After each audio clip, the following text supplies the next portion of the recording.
بالجاه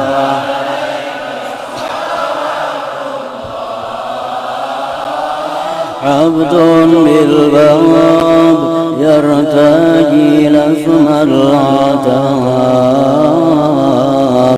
جود بالجواب مرحبا قد قابلنا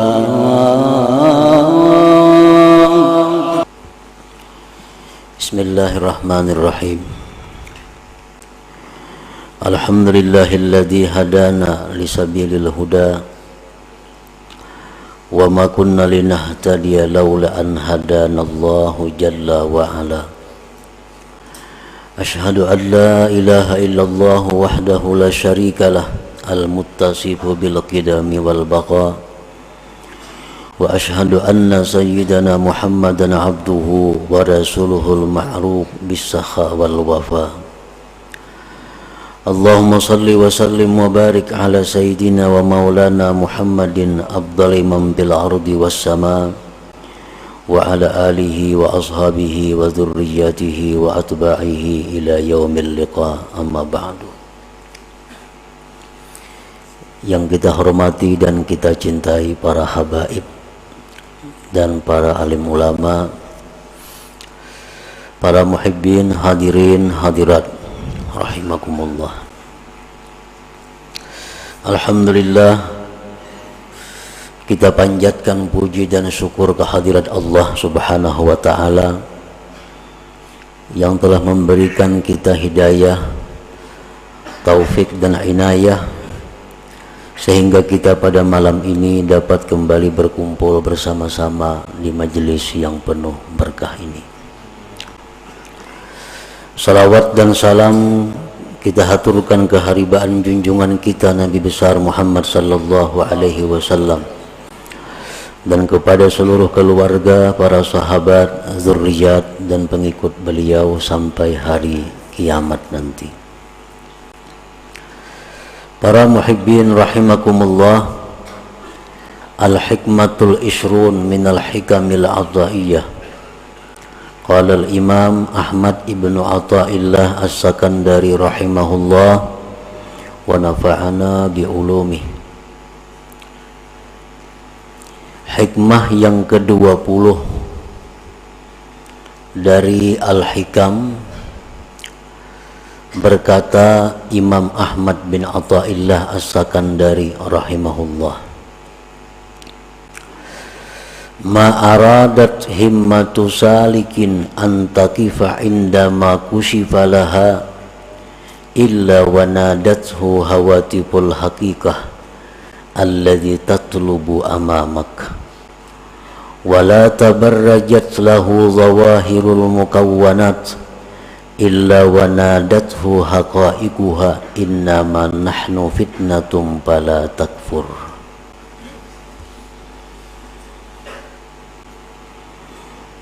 Arti terjemah dari hikmah yang ke-20 adalah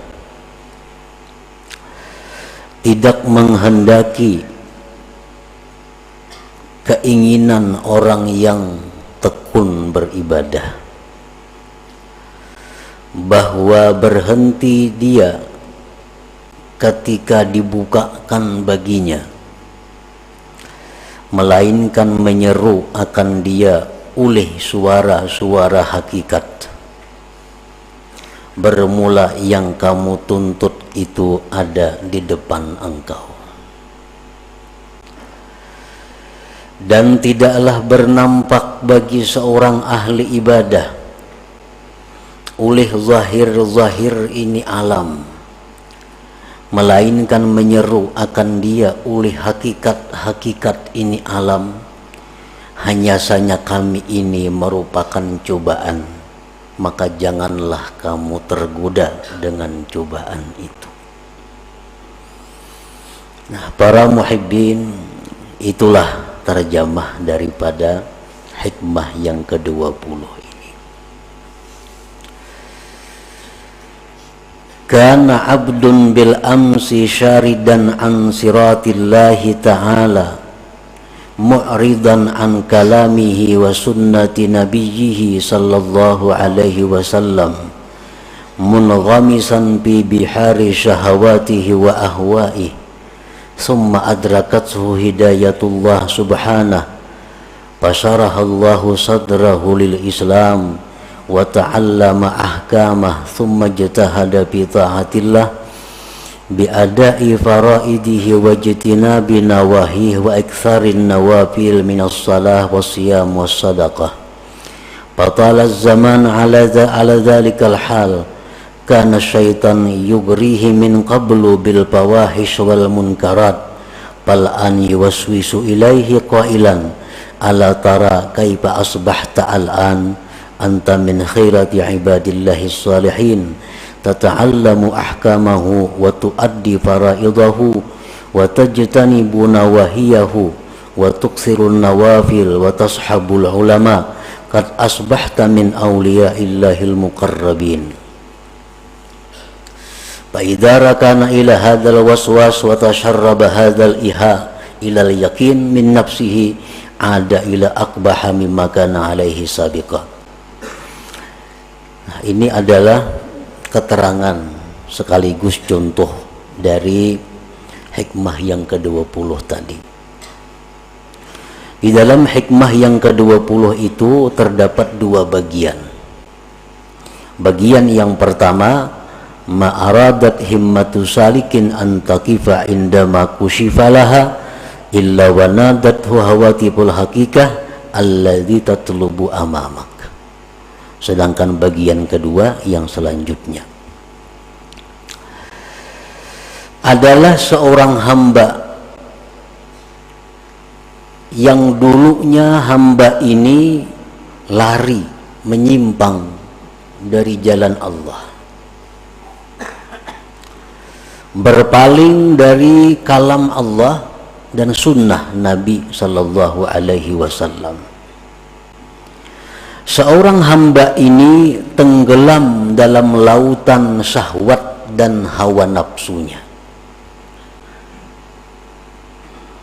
Jadi seorang manusia yang dahulunya ingkar kepada Allah, yang dahulunya manusia ini mementingkan syahwat dan hawa nafsunya, tidak peduli hukum Allah, tidak peduli halal haram.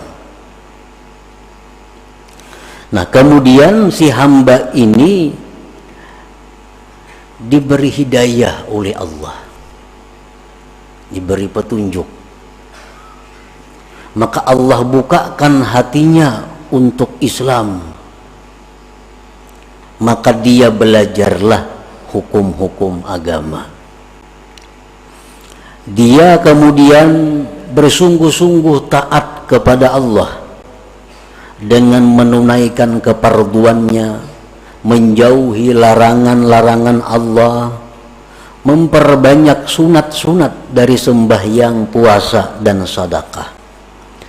Dan lama masa yang demikian, artinya bertahun-tahun, berpuluh-puluh tahun, seorang hamba yang dulunya ingkar kepada Allah kemudian dapat hidayah, akhirnya berbalik ke jalan Allah, menuntut ilmu. Pekerjaannya sekarang ini, yang dulunya jauh dari majelis ilmu, sekarang menuntut ilmu, ibadahnya kuat, zikirnya banyak.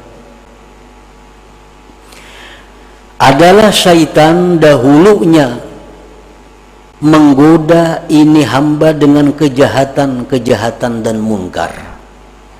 Dahulunya si hamba ini kawan syaitan, diajak syaitan berbuat maksiat, mau. Diajak syaitan berbuat kejahatan, mau. Setelah dapat hidayah Allah, maka hamba ini telah berbalik menjadi hamba yang taat, tekun ibadahnya. Nah, sesudah hamba tadi tekun dalam ibadah, sungguh dalam menuntut ilmu, syaitan itu menggoda lagi kepada hamba ini. Tapi godaannya bukan seperti dulu, mari minum arak, mari berjudi, mari berzina, mari melakukan riba, itu godaan dahulu kada mampan lagi. Karena ini orang sudah dapat hidayah dari Allah, sudah menuntut ilmu, sudah rajin ibadah. Nah, syaitan itu menggoda dia. Dengan apa godaan syaitan? Ala tara kaifa asbahta al'an. Oh si fulan, ya syaitan, apakah tidak kau lihat diri engkau sekarang ini?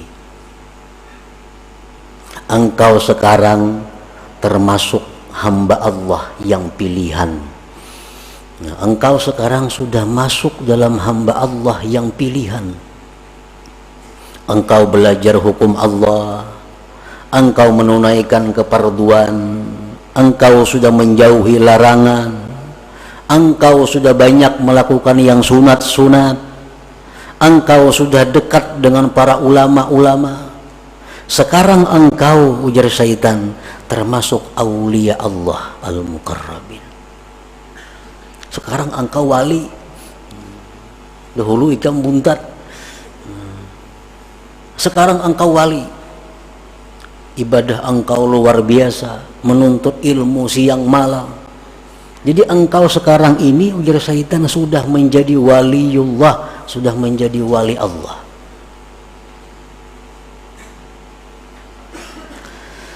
Nah, apabila si hamba ini setuju dengan bisikan syaitan itu,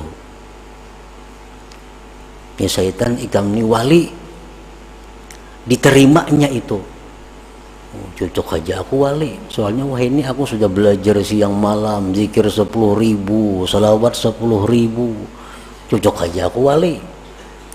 Nah, wa tasharraba hadzal iha ilal yakin, dan masuk ini bisikan kepada yakin. Akhirnya dia yakin, wah aku ini besar bujur-bujur wali.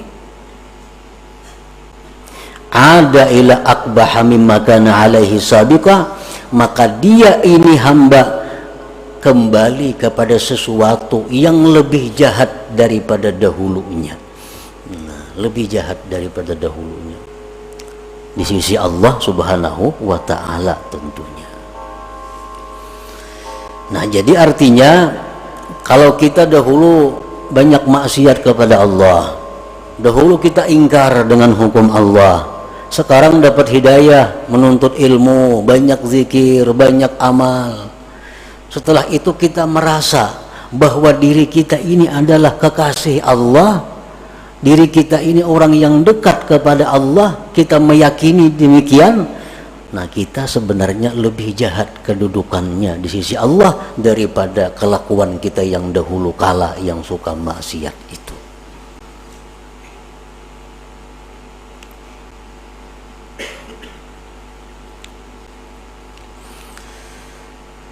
Itulah yang dikhawatirkan oleh Rasulullah sallallahu alaihi wasallam. Dalam sebuah hadis beliau bersabda, "Lau lam tuznibu la khasyitu alaikum ma huwa akbaru min dzalik al-ujubu al-ujubu." Ujar Nabi, andai kata kalian itu tidak berbuat dosa sama sekali, aku sungguh takut kepada kalian akan jatuh dalam dosa yang lebih besar, yaitu dosa sifat ujub. Dosa sifat ujub tadi.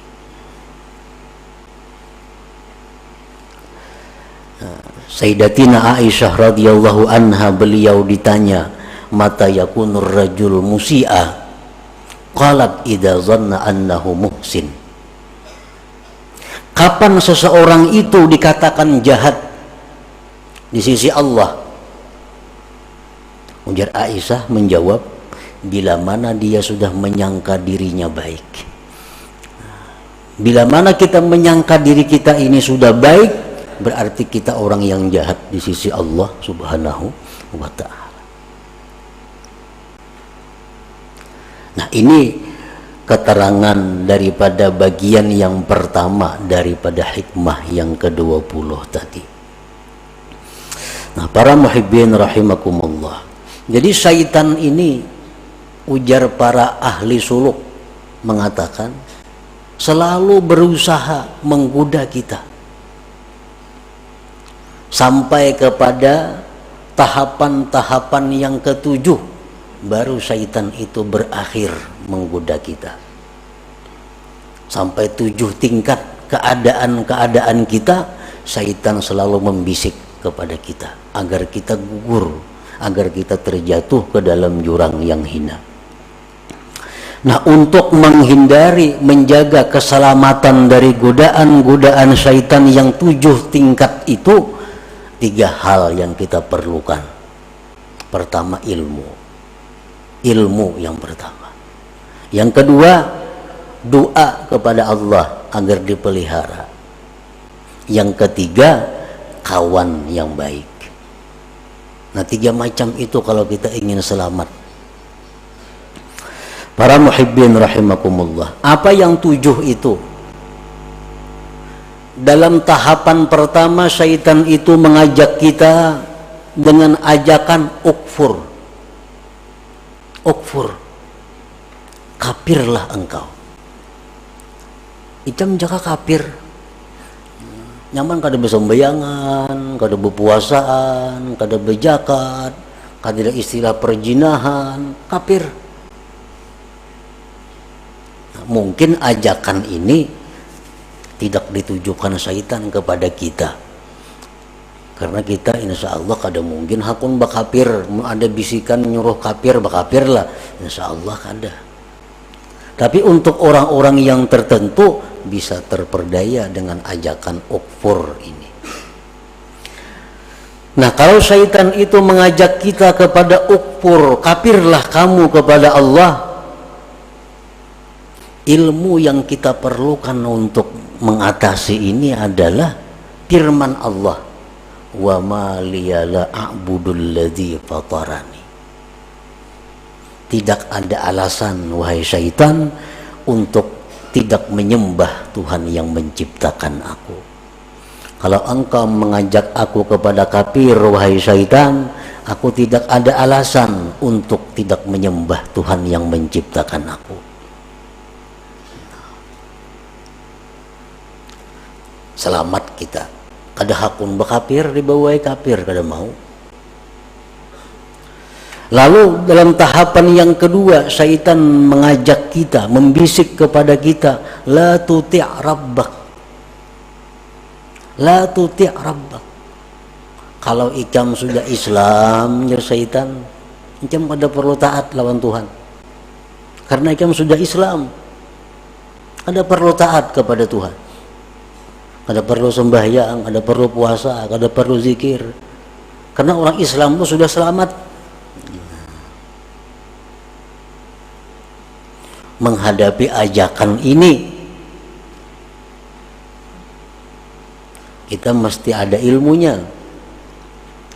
Dengan ilmu bahwa, wahai syaitan, aku kada kawa kada taat lawan Tuhan, kada kawa kada sembahyang, kada kawa kada beribadah, karena itu bekalku hari kiamat. Nah, hari kiamat tuh aku perlu bekal. Bukan hanya Islam bekalku, tapi sembahyang, puasa, zakat, sembahyang sunat ini. Artinya syaitan itu kada ada membisiki kita, pang, kamu jangan sembahyang lah, kada ada pembisikan itu. Cuman dalam hati kita nih ada, dalam diri kita ada muncul asa kada hendak sembahyang. Nah itu iya bisikan syaitan, jangan sembahyang, nyernya membubungi jangan sembahyang tuh kada ada, bang. Jangan sembahyang, kadakah itu. Cuma dalam hati kita nih malas sembahyang, malas puasa, malas zikir. Nah itu bisikan syaitan yang kita atasi dengan apa? Dengan bekal. Ini mati perlu bekal. Orang hendak ke Banjar aja besangu duit, nah apalagi mati. Bekalnya mati apa? Sembahyang banyak, zikir banyak, puasa dan lain-lainnya. Nah jadi kalau syaitan mengajak kita, dalam hati kita ada bisikan-bisikan yang malas untuk ibadah, kita tentang, kita lawan bahwa syaitan, bahwa aku ini perlu bekal untuk akhirat karena aku pasti mati. Nah 2 tahap syaitan menggoda kita. Tahap yang ketiga, ujar hati nih nang dibisiki syaitan, ayo ikam banyak-banyak beramal, banyak-banyak sembahyang, tapi kaina bila Tuha. Bila Tuha aja lagi anom berhemat napa, karena nang dipandang tuh akhir umur. Ikam walaupun wah ini pak ibadah, kalau akhir umur karena ikam jahat jadinya. Jadi baik wah ini berjahat karena akhir umur hanya berbaik. Nah, ini mungkin seringkali datang ke dalam hati kita. Ini sering datang ke dalam hati kita, padahal itu adalah syaitan.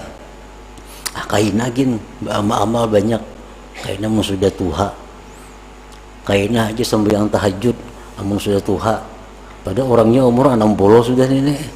Nah, bila lagi Tuhanya, kaina aja nuntut ilmu bila sudah Tuha, kaina aja bila sudah Tuha. Nah, apabila dalam hati kita ada bisikan seperti itu, kita punya ilmu bahwa umur itu di tangan Allah. Umur kada pandang Tuha muda, kada pandang sihat sakit, kalau sampai mati. Jadi kada kawa menunda-nunda amal itu. Bila ini hendak beribadat, gawi, laksanakan, kada perlu menunda. Nah, para muhibbin rahimakumullah, syaitan itu hati kita ini dibisikinya lagi. Jadi syaitan, kalau engkau memang hendak beramal beribadat juga, ajil, lakasi beramal, sembahyang jam 1000 rakaat semalaman kayak Zainal Abidin, atau 500 rakaat kayak Imam lakasi. Nah, digasaknya kita oleh syaitan supaya banyak-banyak beramal. Tujuannya apa? Bila kena banyak kita busan ampe. Atau lagi tujuan syaitan, bila banyak-banyak itu berancap-ancap kada sempurna, sembahyang kada bertumak ninah jadinya. Itu tahapan yang keempat daripada syaitan, bahwa segera. Nah, ini kita atasi syaitan dalam hati kita, kita bisiki, aku beramal kada perlu belaka-lakas, yang penting aku sempurna, kada perlu berancap-ancap. Karena begitu ada niatku sudah beramal, itu sudah masuk. Perlahan kita gawi, perlahan sembahyang, perlahan baca Quran kita perlahan. Nah, tahapan yang kelima, syaitan ini menggoda kita lagi dengan godaan apa? Nah, syaitan kalau ikam sudah perlahan itu, ikam tunggu, ikam akan dipuji oleh seluruh makhluk. Ikam akan dipuji oleh manusia, ikam akan dipuji oleh orang-orang besar karena mengakui kehebatan engkau. Ikam ahli ibadah, ibadahnya bagus. Nah, supaya kita ini ria. Nah, kita atasi demikian, wahai syaitan, aku beribadah kada mengharapkan pujian orang, aku beribadah kada mengharap penilaian orang. Yang kutuju itu adalah penilaian Allah. Aku cukup Allah yang mengetahui aku beramal, kada perlu orang lain.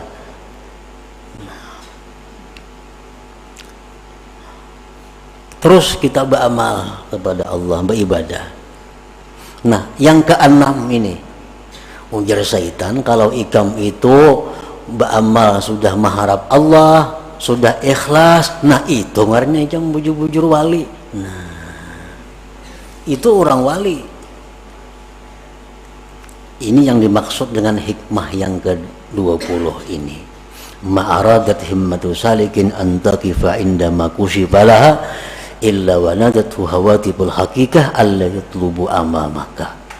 Nah, sekarang engkau sudah wali ya syaitan. Ikam beramal perlahan, teratur, ikam mengharapkan sudah karena Allah. Ikam sekarang sudah waliullah. Nah, bila kita ma'asisi itu, bila kita membujuri, ampun syaitan mengatakan bahwa kita ini sudah wali, nah disitulah kita hancur. Nah, disitulah kita terjatuh lebih dalam daripada jurang nang dahulu kita berada.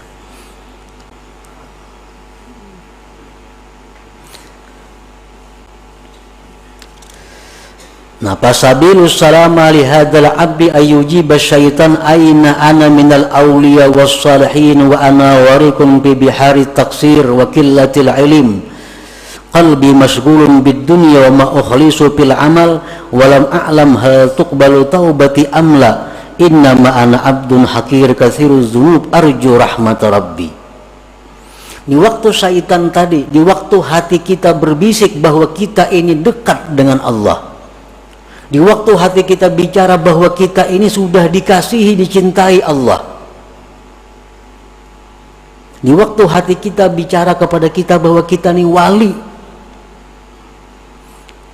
itu hendaknya dijawab, bah, kada mungkin aku ni wali, kada mungkin aina ana minal aulia, kada mungkin aku ni wali.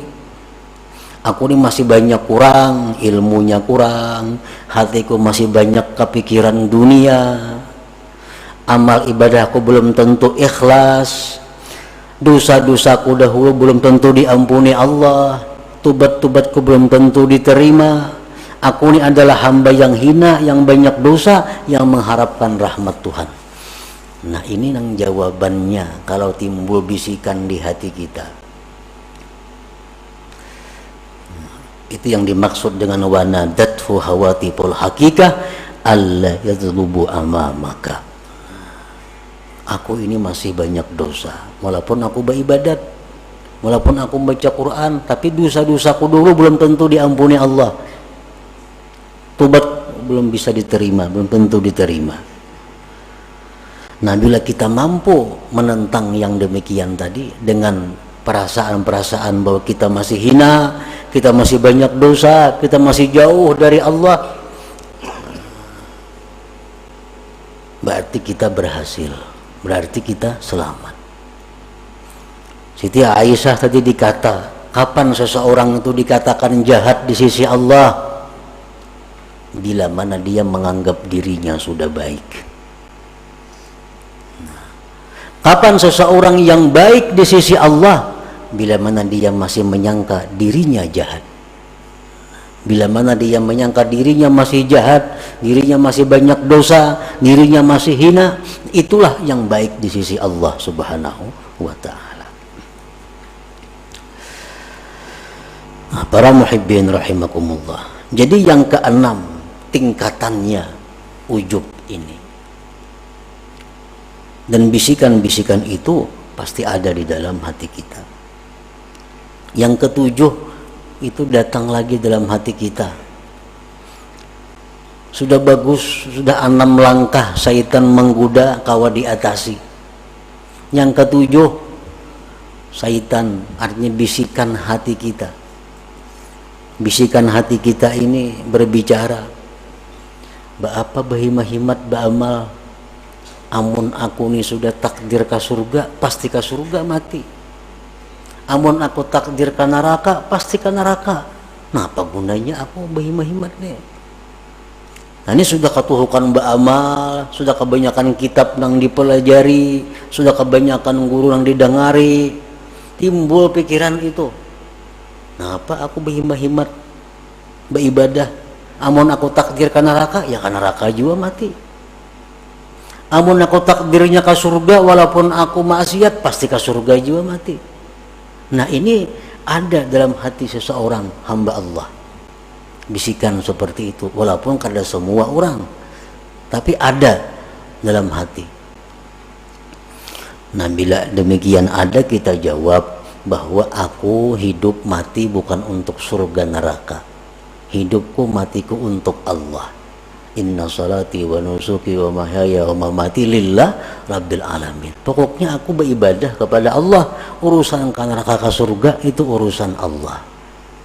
Nah, bila kawa demikian, kita sudah berhasil melalui 7 tingkatan daripada godaan-godaan syaitan tadi. Nah, para muhibbin rahimakumullah, bagian yang kedua daripada hikmah yang ke-20 ini adalah as-saliku fi asna'i sulukihi kat tadhharu lahu anwa'ul khawarik kastijabatid du'a wa iqbalil khalqi wa tawsi'ah fid dunya wal masyi 'alal ma wal ittila' ala asrarin nas fa idza rakana ila hadhihi wa lam yaj'alha fitnah ihtajaba 'anillah subhanahu wa ta'ala. Seorang yang ahli ibadah itu di tengah-tengah perjalanannya kadang-kadang ada timbul hal-hal yang menyalahi adat. Orang-orang yang sedang tekun beribadah itu kadang-kadang di tengah jalannya diberi Allah keistimewaan. Seperti apa? Doanya dikabulkan. Ujarnya hujan hari. Ujarnya ini. Itu contohnya. Seperti bisa berjalan di atas banyu umpamanya. Seperti mengetahui isi hati manusia. Nah, itu sebenarnya adalah fitnah, cobaan. Apabila seorang ahli ibadah ini senang dengan demikian, maka dia terdinding dari Allah Subhanahu wa ta'ala. Nah, artinya apa? Ini sudah zikir banyak kepada Allah, salawat banyak, sembahyangnya banyak, semuaan banyak ibadah-ibadahnya.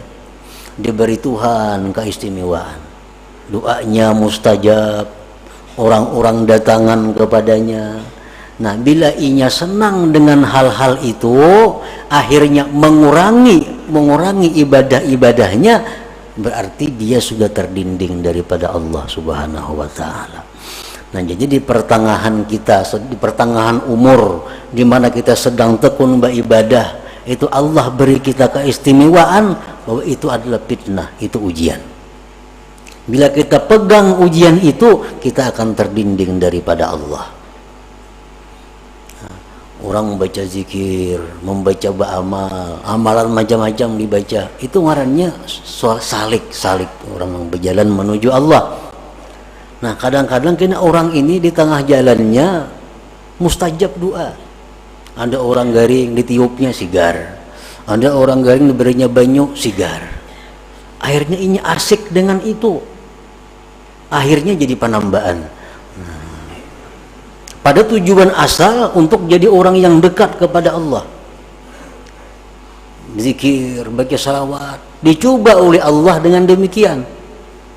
Ada orang minta ini sigar, ada minta ini kabul, ada minta ini berhasil. Akhirnya sibuk melayani itu. Ibadah-ibadah yang sudah dirintis tertinggalkan. Nah, ini artinya ihtajaba anillah. Jadi bila mana kita mengalami yang demikian, maka janganlah kita anggap itu satu kebanggaan.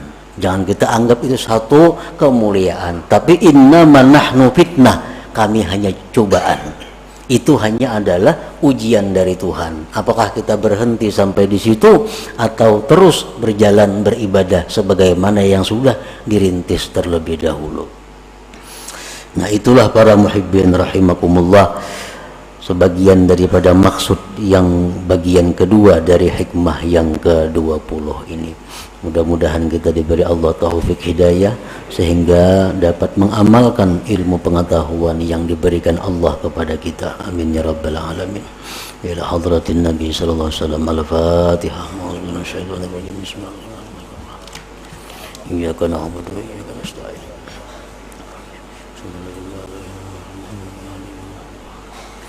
Ya Allah biha, ya Allah biha, ya Allah bi husnil khatimah.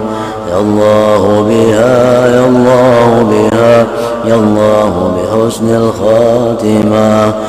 Allah biha, ya Allah biha, ya Allah bi husnil khatimah. Wa ya ayyuhar rajul minhu syafa'atan alaihi wa sallim taslima. اللهم صل وسلم وبارك على